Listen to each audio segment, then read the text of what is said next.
साधुत्व येतं राजूला, तर त्यावेळेला असं होतं की तो त्यांची दाढी वाढते, राजूची दाढी वाढते वगैरे. तर गोल्डी साहेबांनी फली मिस्त्रीना सांगितलं की मेक हिम अगली. म्हणजे त्यांना थोडंसं कुरूप दाखव. तर आता ही गोष्ट आहे ही देवसाहेबांच्या कानापर्यंत पोहोचली आणि त्याच्यातच गोल्डी साहेबांनी देवसाहेबांच्या मेकअपमनला सांगितलं, की असं थोडंसं डार्क कर ना, की तो देव जरा चांगला दिसला नाही पाहिजे म्हणून. तर हे कळल्यानंतर तर देवसाहेब 1 तास आपल्या 1-1.5 तास आपल्या मेकअप रूममध्ये बसून राहिले रागावून, की मी अगली दिसणं मला मान्य नाहीये.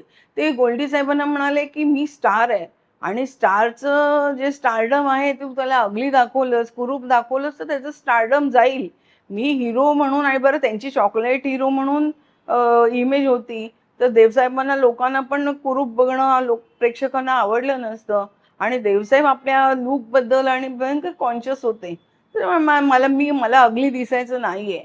पण मग गोल्डी साहेबांनी शेवटी त्यांना समजावून सांगितलं, की "हे बघ तुला नाही, तू राजू गाईड आहेस आणि तुझं जेवढं त्या रूपाकडे तुझं दुर्लक्ष होईल, तेवढं तुझं अध्यात्म वरती चढत जाईल. तर ते सगळं आहे ना, तिथे ते दाखवलं जाईल." आणि अशा पद्धतीने शेवटी 1 तास ते बसून राहिले. मात्र सगळ्यांना प्रश्न पडला होता, की आता शूटिंग होणार की नाही? फली मिस्त्री म्हणाले सुद्धा गोल्डी साहेबांना, की "अरे, तू बरोबर बोलला नाहीस गोल्डी. ते मला देवसाहेबांचं मत पटतं, की त्यांना कसं अगली दाखवणार.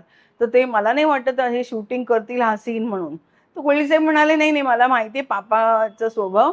तो आपोआप त्याचं डोकं शांत झालं, की तो येईल." आणि खरोखर 1 तासाने देवसाहेब बाहेर आले मेकअप रूमच्या आणि त्यांनी सांगितलं, "बरं काय सीन आहे सांग?"